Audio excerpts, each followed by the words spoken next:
Hello and welcome to Politics and Prose Live. Welcome in this new format where we continue to bring you the authors you love and their new books to the Politics and Prose community. Just some quick housekeeping notes. At any time during the event tonight, you can click on the green button below to purchase tonight's book on Politics and Prose's website. Our physical stores are closed and we need your online purchases in order to keep bringing you the programming that PNP is known for. Also tonight, if you have a question for the author, you can ask it by clicking the Ask a Question section, which is at the bottom of your screen. You can also read other people's questions and even vote on the ones you'd like to hear the most. And as a reminder, neither the host, the author, or the other audience members can see you through the screen, so feel free to relax and get comfy. Tonight, I am honored to welcome Casey Schwartz to Politics and Prose Live to discuss her new book, Attention, A Love Story. The book is a meditation on the nature of attention and the ways in which it defines us. Drawing on both research and personal experience, she considers what it means to pay attention in a world filled with distractions. In conversation with her tonight is Franklin Foer, staff writer for The Atlantic and the author of several books, most recently World Without Mind. Now it is my pleasure to welcome Casey Schwartz and Franklin Foer to Politics and Prose Live. Thank you.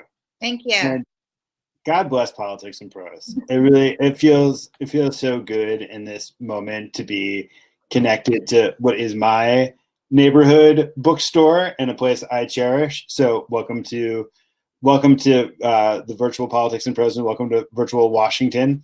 So your book is on, for what I regard is one of the most important topics of our time, which is the subject of attention. And you tell this story not in a remotely academic sort of way. It's a deeply personal story for you, and it's a story of, as a love story is, right?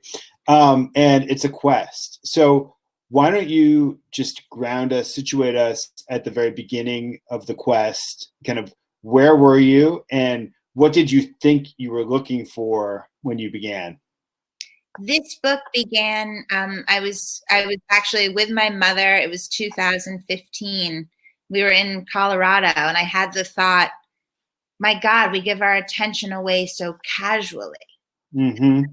And I was thinking just, phones and devices and our splintered, scattered rhythms and lives. But there was so much emotion attached to that thought. And it felt sort of like a lost cause in that year. It was like the ascendancy of Silicon Valley was so complete.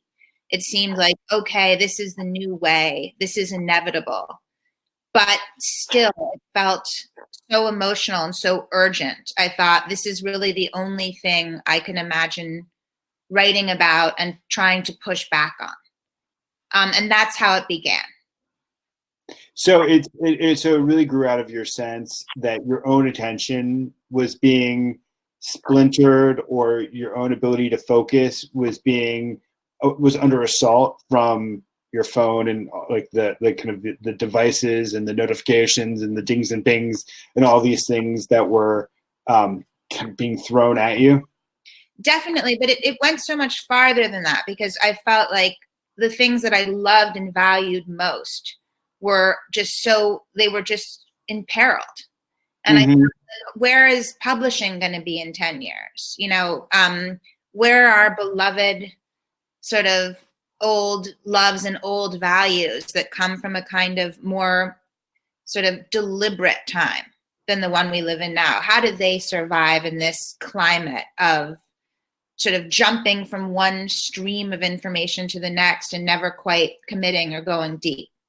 So in 2015, as you started to think about this subject, did you kind of instantly put it together with your own history of kind of self-medicating in order to try to restore your own sense of attention? Yeah, I'd spent 10 years taking Adderall, this attention pill, that only kind of made my attention, I think, ultimately much worse. But yes, I realized, oh, okay, I see. Attention is a subject I care about and I've cared about for a long time and been fixated on and idealized and thought, I could sort of cheat and get, instant attention from a bottle for 10 years. It was the illusion of attention. So I realized this fixation and this adoration for attention and deep absorption goes back very, very far in my own personal history. And that's why I think in part it feels like such an emotional subject for me. When you were taking pills, did you understand that did you feel like you were doing that in quest of attention? Was that something that was really self-conscious to you as you did it? Yes. I mean, I didn't know what I was getting into. I got to college. A friend handed me a blue pill. She said she didn't want it because it made her want to do cartwheels in the hall all night. This was my introduction to Adderall circa 2000. And this was the most enticing description, this idea of like this boundless energy. And I took this pill and I read all night the book that I had to write this essay on the next day. And it was so seductive because it felt like the number one boundary to comprehension, which is just simply being able to sit there and focus on the text in front of you, was now removed. And if I had this limitless attention, anything was possible. When the deeper I got into that rabbit hole, I found like the less I could actually understand and master what I was sort of trying to understand and master. But it seems like part of the reason you felt compelled to take Adderall and to kind of to go down this path was that there was some idealized notion of attention and concentration that was really familiar to you, that you saw all around you, and you felt like somehow was inaccessible to you, and that if you were only able to focus your gaze in a consistent sort of way, you'd achieve some sort of intellectual nirvana. Yeah, I mean, I think it was all very sort of subconscious. Like I didn't know until I took that Adderall, oh, I've always been nervous about my natural attention.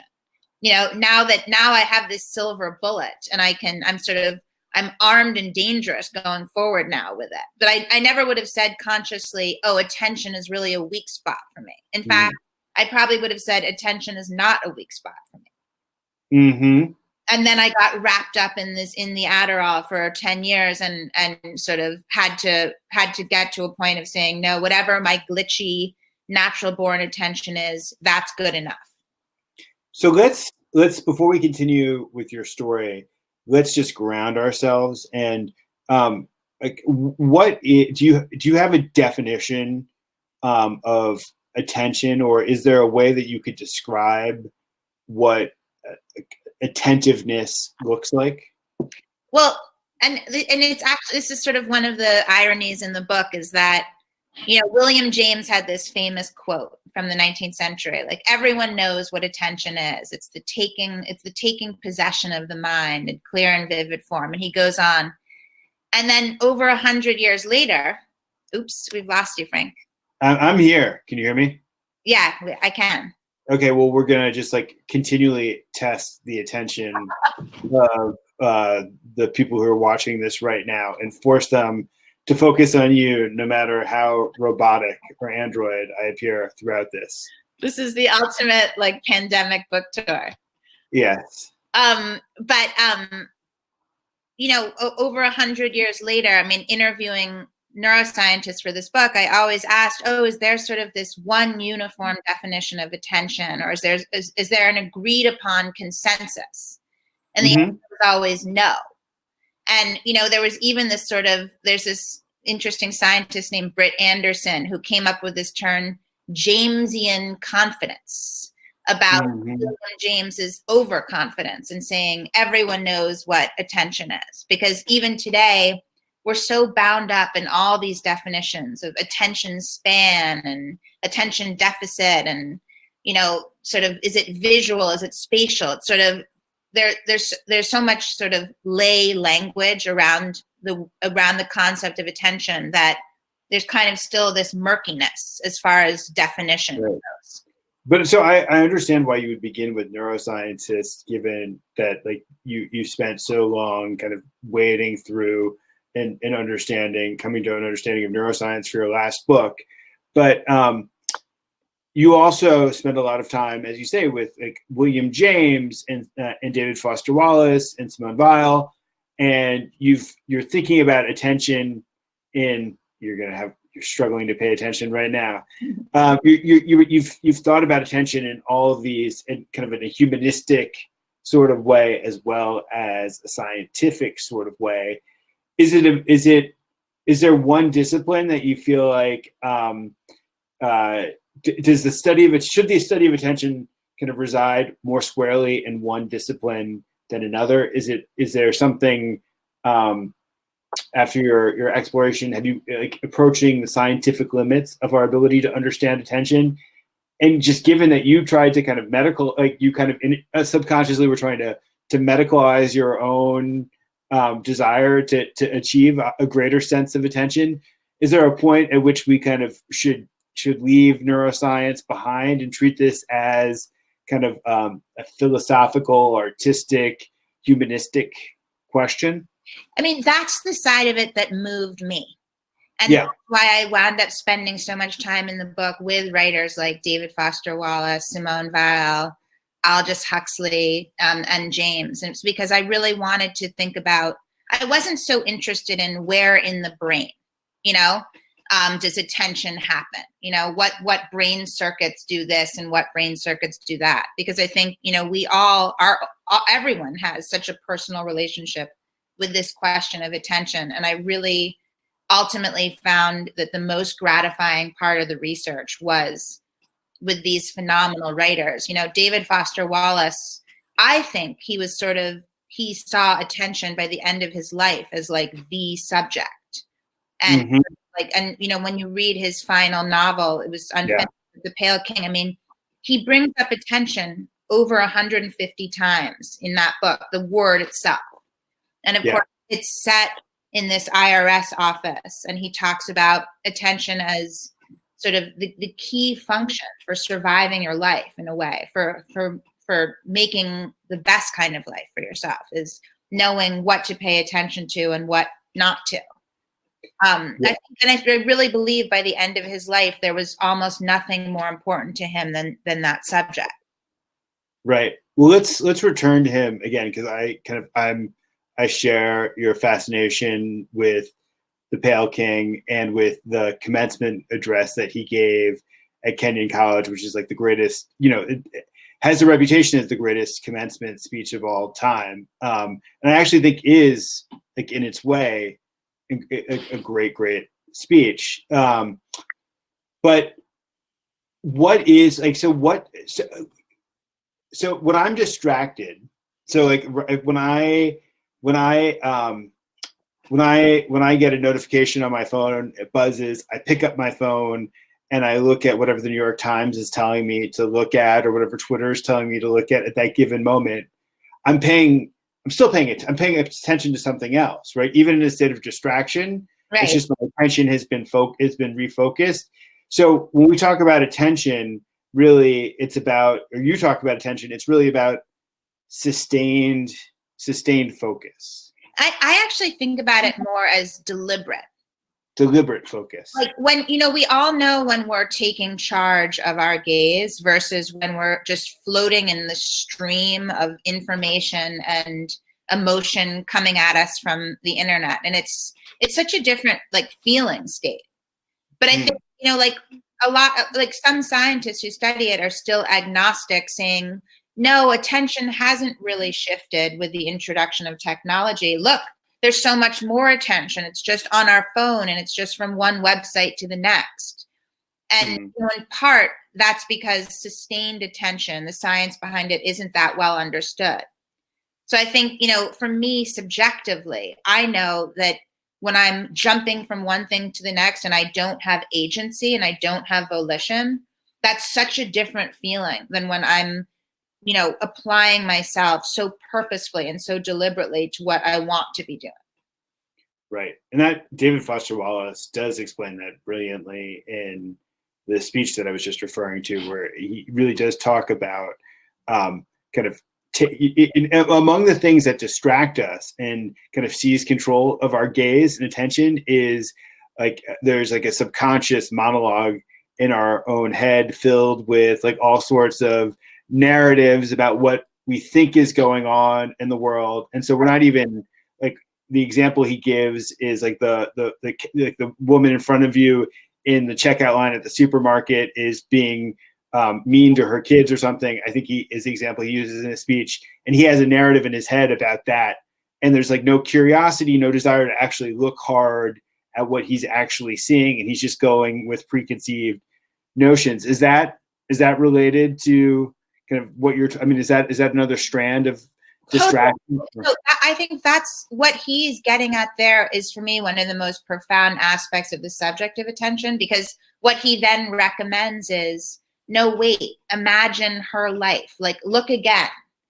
Like, pay attention and imagine your way sort of compassionately into her situation. It could be completely different than what you assume it to be. It's sort of attention as a gateway to empathy and compassion, which was a common theme among these great writers that I used in the book, was sort of like attention as a way to take yourself out of yourself. Right.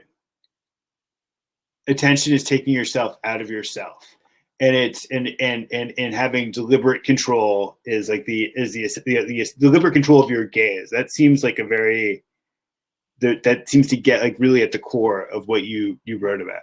For me, yeah. I mean, or something approaching it. I mean, nothing is perfect. So why does this matter? Like, why do we care? Why do we care about attention? Like, what does it do for us as individuals to have that control over our gaze, to have that power to be attentive? I mean, I think that, grabbing some agency over what we attend to in our lives is literally like the most important thing we can do towards building the kind of lives that we want. Mm. And, I'm thinking about this so much right now because there's this impulse to just be utterly glued to our screens at all time. It's like screen time in the most sort of unchecked, boundless way. Mm-hmm. And we have and of course, I mean, we're panicked, we're depressed. We have no idea how long this is going to go on for. But I'm so hoping not to look back on this period of months and think, oh, I just spent that entire period refreshing Twitter, and having a nervous breakdown because there's so much fear and information coming at me, it's impossible to function. Panic does seem to be another enemy of attention when you describe it like that. Yeah, and I think, right now, like, I think no one is really able to focus, and no one is able to read, and no one is able to contemplate. And that has a lot to do with the fear and stress of this moment. Yeah. I don't think anyone is functioning at full contemplative apex right now. Yeah. So what's the difference between relationship between attention and contemplation? I mean, I guess contemplation is sort of, this exalted, practiced state with this sort of divine object attached to it. Attention could be more free roaming. I feel like contemplation has this whole other layer of meaning where it's like only directed at sort of things of worth, whereas attention could be so miscellaneous. You could become fascinated by anything. There's more of a sort of, I mean, I'm not sure. That's just my like sort of casual personal distinction. But Frank, I meant to ask you, because, you in your book, you of course wrote about the ascendancy of these big tech companies. And, we didn't have a chance to talk about this, but how much was the question of like colonizing attention on your mind when you took on these? 100%, which is the reason I'm so drawn to your book, is that, I mean, this was a subject that in my opinion, our attention, our ability to control our gaze, like you've just described it, is really essential to our ability to be good citizens. It's essential to our ability to develop ourselves as individuals. Like if you, and that it's the thing that's most commodified by big tech, and that, I'll turn the question back to you. I mean, it seems like the question I have is that big tech does seem to like it does seem to constantly be innovating and devising new ways to distract us, because that's how they make their money. That's how they sell. The advertising is kind of the ultimate example of our attention being diverted to something else. And so we subconsciously lose even our ability to control our own desires momentarily, while somebody is trying to stoke new desires that we never knew that we had before. And so, like, I want, the question that gets posed, I hear posed to me quite often, is it possible to live a life on screens where we actually are able to maintain our attention, or is like the screen itself the enemy of attention? Right. I mean, and how do you usually answer? Because I feel like I don't have an answer. And it's sort of, we're sort of this, certainly we're stuck in this. I think the screen is, I think like our lives on screens can be a tremendous force for good. And, God, like I'm in this moment of pandemic, even kind of a Luddite like myself finds myself kind of bowing down before technology and everything that it's offering us at this moment, that it's permitting us to have this conversation here. This is a miracle, and our lives right now especially would be so much poorer without FaceTime, without Zoom.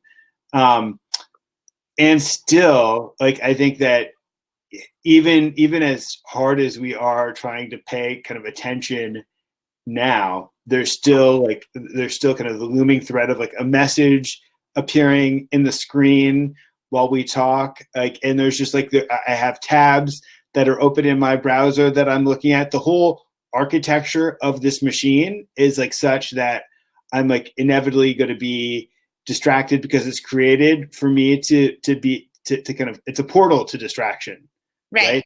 That's what it is. And so, like, I find, especially right now, kind of cherishing the moments where I'm off screen and like being able to go for a walk in the woods, or which is, I guess, like the most cliche antidote to kind of a screen that you could think of, or like the reason why I'm so glad I got your book when I got it, because I got galleys in paper that I could read, and like and there's like a type of focus that you could sustain, I think, when you're reading on paper that is hard to sustain on a screen.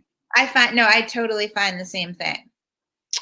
We're going to keep this going, but I do want to let the audience know that they should feel free to ask questions, and at a certain point, I will, if there are questions that appear in the hopper, I will redirect the conversation in that sort of way. But so you're on this quest, and so you spend the first chunk of the book talking about Adderall and in your quest for attention. Then you spend then you have this quest to kind of really understand what attention is. And is there a moment in your journey when you were interacting with any of these authors or thinkers from the past, or even kind of your own personal quest, where you veer off in various directions, that you felt like it started to click for you, that you had a deeper sense of what you were really searching for? Yeah, I think one of the answers I would give is that I got to spend time with this brilliant doctor named Gabor Mate, and I think one of the most profound things I heard or learned this whole book writing process was his perspective on distraction. It often is a way of kind of coping with a very painful present moment. And he writes in his book Scattered, which is about ADHD, that he believes that often ADHD, which comes later, has its roots in early childhood, as children learn to kind of like be very distractible and sort of scatter themselves to the winds in order to take themselves out of whatever their painful predicament is. And then those behaviors persist and become problematic and become what gets diagnosed as ADHD. And it's like, you don't often hear that emotional subtext when you hear these conversations about what ADHD is. Mm-hmm. It's presented as, genetic or biological, but it's rare to hear that layer of, this started out as a coping mechanism because the environment it was sort of not bearable in a way. So talk about the implications of that revelation and kind of how they would apply to yourself and like the way that your own quest to kind of achieve the state of attentiveness and how that shaped your broader thinking about attention. Well, I think I just realized, this subject is so incredibly personal because it's almost twinned. I mean, it was for David Foster Wallace, I think, twinned with this idea of addiction. Because it's all about, can you stand to sit with yourself, without reaching for the drugs or the phone or without can you just stand to sit with yourself with uninterrupted, without the Instagram scroll, without a sense of achievement of going. It's like it has so much to do with this sort of inner peace or what we're trying to flee. Yeah. And I as I reach for my phone, even now, I constantly ask myself, wait, what am I actually on the deepest level? What am I trying to avoid looking at right now? What am I trying to get away? And I think that if David Foster Wallace were alive, he might say, you're reaching for Instagram because you don't want to admit that you're going to die one day. I feel like that might be his answer. That it's painful to sit with those inner terrors and anxieties. Right. One thing that strikes me just in this, as you described that, and I wonder if this is true, is that in your own arc of your own story, as you tell it, and you start to understand, you start to find greater peace. It feels like as you go on in your narrative, and even in the Pale King, David Foster's last novel that you describe, there's a novella in the middle of it where the main character, who I don't think is named, goes from somebody who never pays attention and who's kind of bouncing about life and has no real purpose in life, and then kind of as he's narrating his life, he kind of snaps to a more attentive state at a certain point and kind of finds a calling and a sense of purpose. To what extent is attention something that we develop through life? Is it a skill that we develop through life? Is attention kind of something that comes with maturity? No, I think attention is a skill that you have to learn, and there's no guarantee. And I think it is almost I think, and from what I've read, I think it is sort of a muscle you have to flex and a skill you have to learn and acquire. How does one go about doing that? My God, I don't know. I mean, I guess, there are the standard answers about meditation, which I kind of didn't get into in this book, and sort of curiosity, or the sort of, fostering. I think curiosity for me has always been the easiest way to get my attention going. Even right now in this panicky moment, I feel if I can look at it from a distance and sort of as a chronicler of this moment and be okay, this is actually really interesting. Let me get curious about the details of this Corona moment. My mind comes into a different place, and I notice I'm paying a different kind of attention. I'm not just reactive and scared. And I think that goes, for me, that's always been, those two things have always been so twinned, being curious and being attentive. Right. Well, I mean, that gets us to, there are two figures who also hover over the book and who kind of come in and out of the narrative, who were your mother and your father. Right. And it was, it seemed like part of the bravery of this book is that you do, it's attention, a love story, and you've decided to take this subject that is the subject of neuroscience and philosophers, of William James and Simone Weil, and you made it an intensely personal subject, and you took some real risks in doing that. Can you just talk about the archetypes? I mean, it seems like they both. How do your mom and dad kind of inform the story that you tell in this book? Well, they're both, my mother is a journalist, Marie Brenner, and my dad has written 5 books, Jonathan Schwartz. And I grew up with that model of, you sit and you focus and you sit with something sometimes for months or years, and you sort of penetrate and understand and get somewhere. And that was like attention and concentration were so prized growing up. And I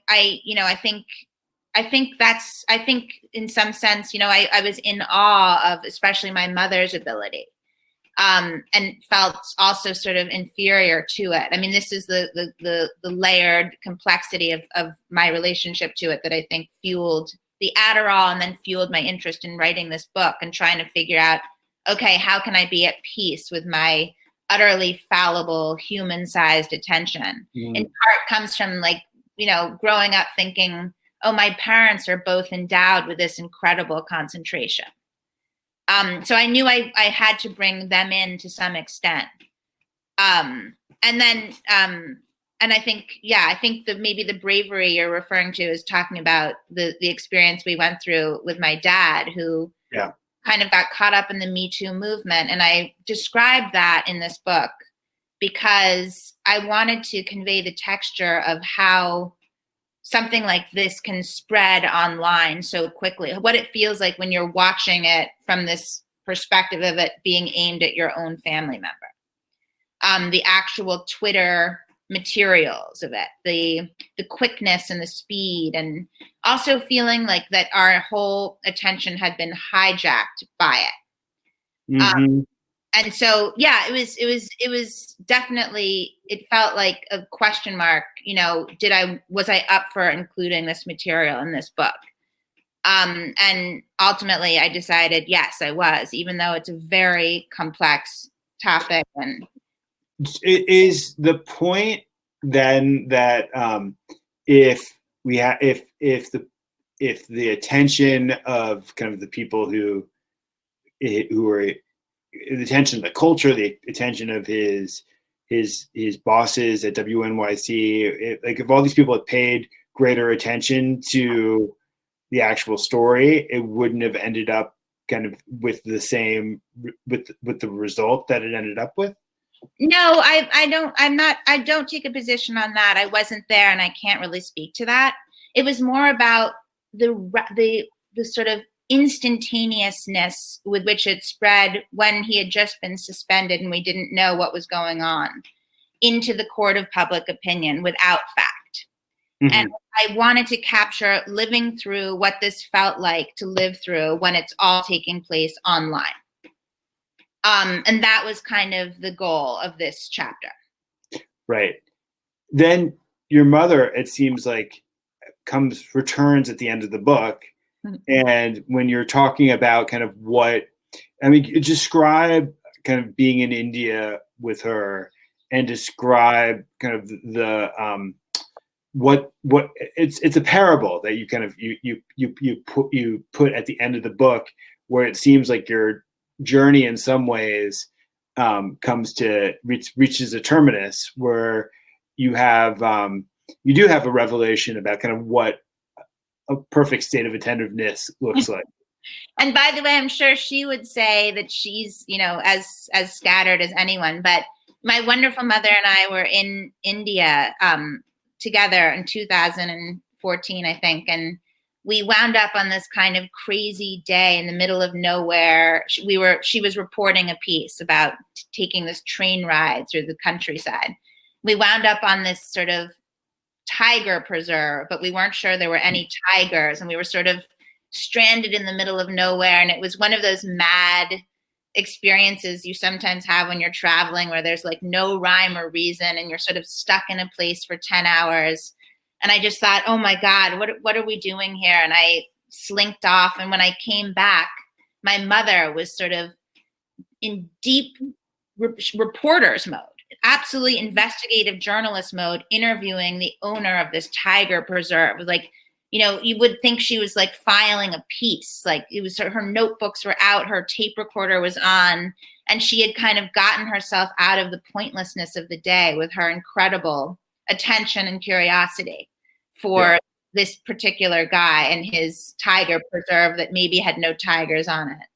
And I just thought, like, no matter what sort of quagmire or pointless moment you find yourself in, there's always something to find to be fascinated by. And it changes the whole day, and it gives shape to it and meaning. And then that becomes so memorable. And I don't know, I ended the book there because I think for me, that's always been the kind of unconscious lesson of how I was raised. And I really wanted to kind of give voice to it. And you also stitch it together with the death of the poet Mary Oliver, who I kind of shared. I love what you wrote about her in the Atlantic when she died. That was so beautiful. Thank you. And I think part of the reason that she matters so much to me is that it is the thesis of your book as well, is that it kind of the idea that one of the reasons that you paying attention is important and kind of dilating and open your eyes is that it helps you see the wondrousness of the world. That kind of the alternative, like the reason to pay attention, it seems to me, is that like you could, I think David Foster Wallace described the skull as being this kind of this prison, right? That like you can get trapped so easily in your own head, or as you described, you can get trapped so easily in like your device and in this kind of simulacrum or fabricated universe that's designed to keep you hemmed in. And all that does is it prevents you from seeing the person you're staring across at and kind of seeing like what's interesting and important and kind of and unique about them. And it prevents you from seeing kind of all of the wondrous things in the world. Right. Or similarly, like on Adderall, which is this sort of the attention drug, I ultimately felt that my point of view was just minuscule, and that it had sort of if anything, it had blinded me to the to what was around. In exactly interesting. So what Adderall did was it gave you the illusion of being attentive, but what it did is kind of confined you, and by confining you, made you less than your full self.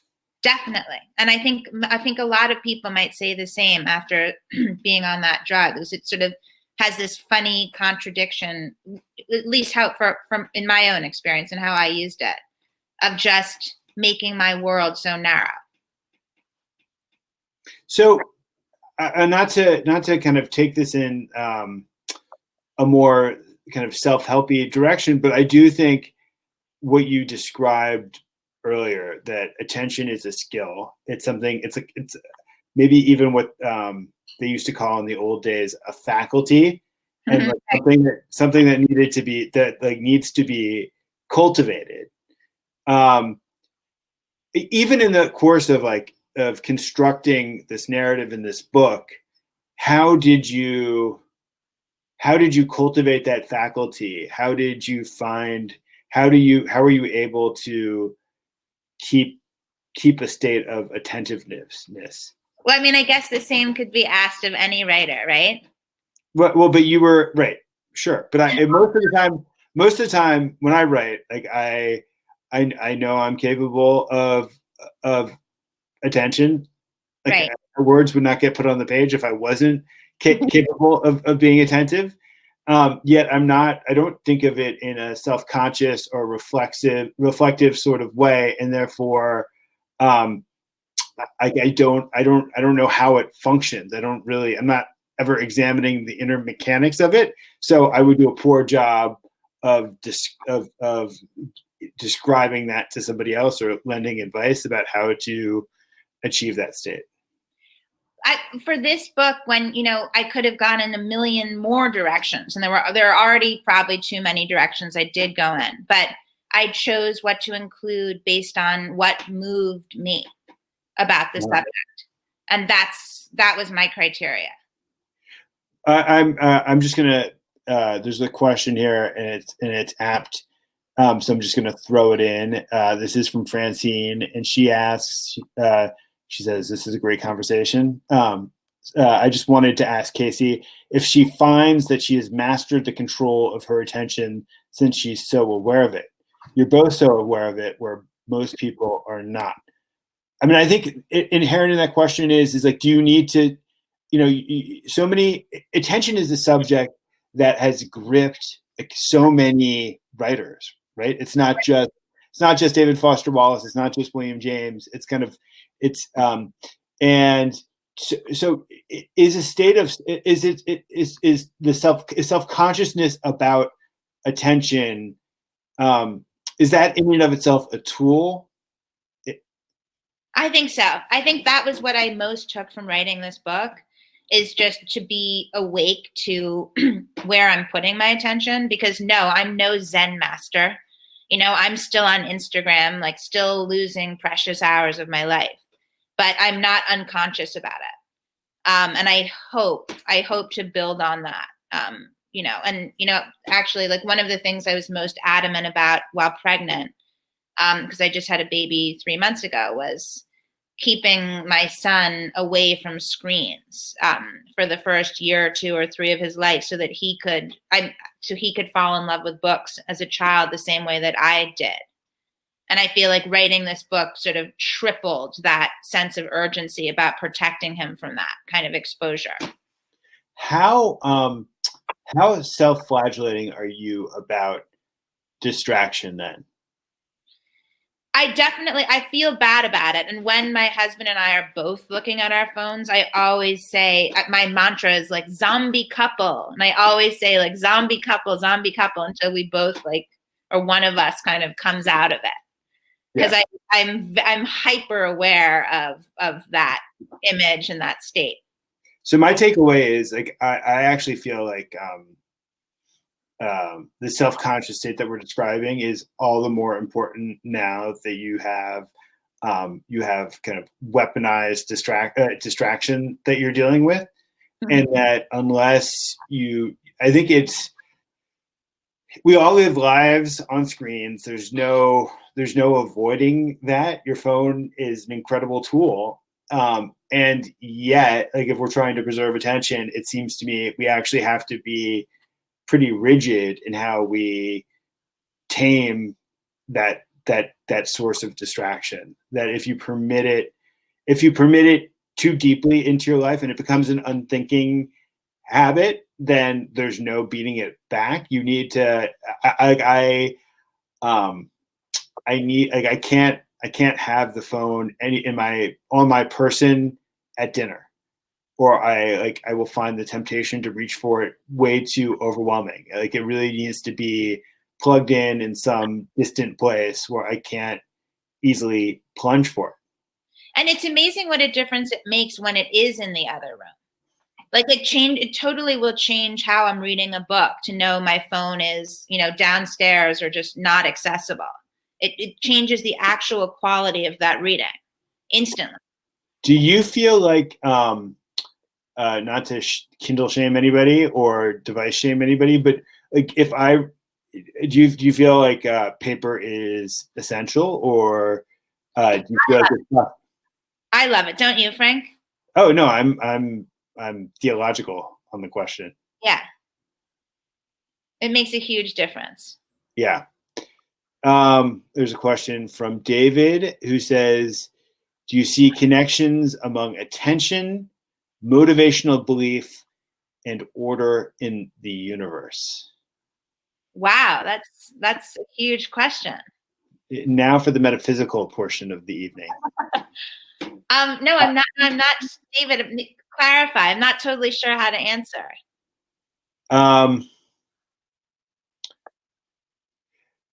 Well, I guess here's a different way to put it. Like, I guess he's saying, like, he's talking about seeing order in the universe, that's basically saying, like, could you be, is attention a prerequisite for religious belief? Is it a prerequisite for believing that, like, that the universe is more than kind of disordered happenstance, that has kind of inadvertently ended up where it's ended up. Like I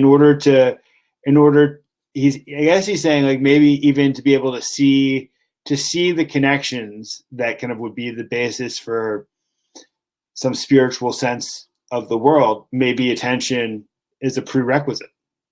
That's so interesting. I mean, attention has always been caught up in religiosity in some way, you know, that God was seen as the only, for a long time, as the sort of the only appropriate object for such intense attention and devotion.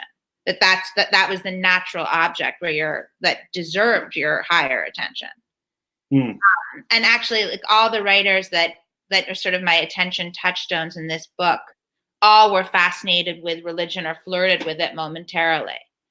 So I don't know, David, maybe. Let's talk about the subtitle of the book, Attention, a Love Story. Why did you choose the subtitle, and kind of what are the implications for the rest of us in your choice? I really wanted to convey how emotional and personal the subject was. And also in a funny way that it's not exactly stated, but how unrequited in a way it is. Like that we're all questing for some kind of idealized or improved attention that's not quite within our grasp. But we all sort of tell ourselves, oh, you know, I should be a little bit better at that. And it's sort of this chase that never quite is fulfilled. And yeah, I mean that, and of course it started, I mean, the book sort of opens with the Adderall period. And I felt like it was falling into a false love when I first took that pill. So that's why. Is it connected at all? I mean, one of the other, the other way that you're very vulnerable and tell the story in a very personal way is that you do talk about your love life in the book, your romantic life, and kind of the book does end with you kind of finding love, ending up in kind of your married relationship. Is it connected? Oh my gosh, that's so funny because I see that as such a small thread through the book. But yes, I mean, what could be like, when you're first falling in love with someone, you know, that quality of attention is so effortless and entire and complete and pure. I mean, you never have to force attention when you're falling in love with somebody, right? I mean, you're fascinated by them. You could talk to them endlessly. You could think about them endlessly. And I mean, it's one of the most exalted states of paying attention. And it just flows out of you. And you sort of think like, this is it. This is the beginning of love. So I definitely wanted to pull the idea of love into this book to some extent because it's so connected to attention. I mean, and connected, it seems like in your description to kind of curiosity, like that there's like you describe the kind of curiosity of like you find you enter into in that state in relationship where you're kind of voracious to pay attention to the other person and consume everything about them and know everything about them, you know. And I remember just, you know, when I first met my husband, when we were first starting to date, just like asking, I was so fascinated to know every detail of his childhood routines.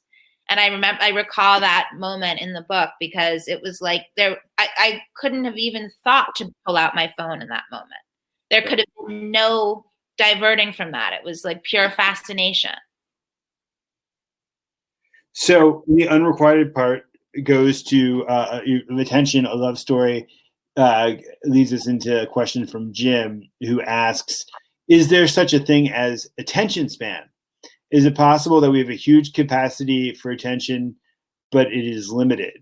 So it's a great question. Is our attention a boundless commodity, or is it a scarce commodity?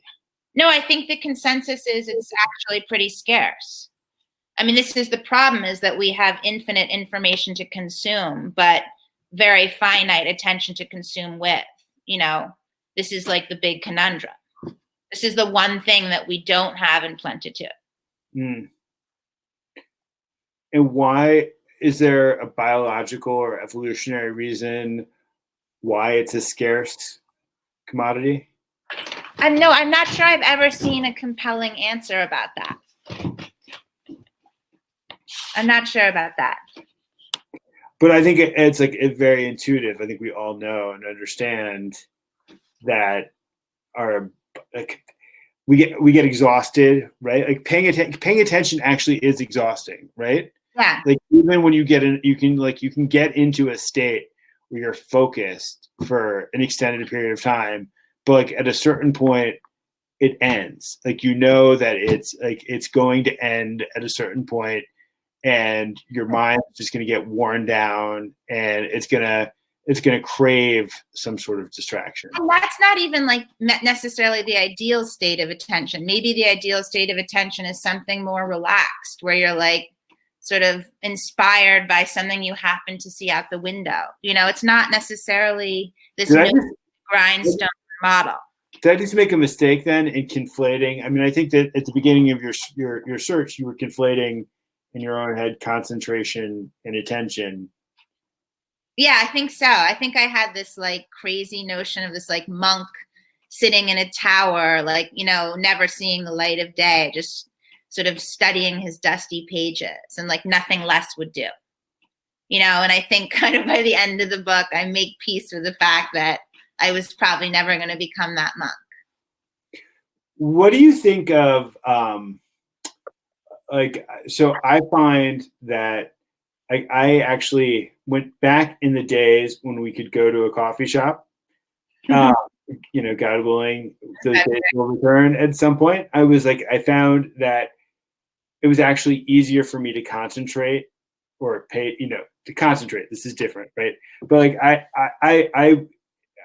there was this, there was like in certain environments, like this strange disjunction, and you described kind of what the college library was like with its quiet room, and then as you descended deeper into the stacks. But I remember like being in the college library, and it's the same thing that I feel in the coffee shop. It's like there's a certain amount of like din that actually allows me to achieve a greater sense of focus. Yeah, you hear that. I know that I'm like, it's a very narrow definition of attention that I'm applying to this, but it's like it's a strange thing that distraction could actually help you focus your gaze. I think it's something about like I'm gonna resist that din. I'm gonna like double down on what's in front of me. Mm-hmm. Like it's almost like you're you're muscling it. Interesting. Should we leave it there, Frank? Or? Yeah, it's been really great. Thank you for forcing us to pay attention to attention. I mean, it's really like I do think that I do feel like this is kind of it's I wouldn't say it's like, maybe it is an existential threat, distraction. Like maybe in the end, like distraction does prevent us from focusing on or paying attention to certain people or certain problems that actually do threaten us over the long run. Yeah, I think so. Like if we paid attention to a certain bug early on. Right, if we just had this pure focus. Anyways, congratulations. Thank you so much. For your wonderful questions. Thank you. And thank you all for coming. Thank you so much, guys. This was really fascinating. I think we all learned a lot. Everyone, please be sure to buy Casey's book at the green button right at the bottom of your screen, and also check out Franklin's books as well. And if you'd like to keep up with our events, click the follow button at the top of the page. Thank you both so much for a great evening, and good night, everyone. Good night.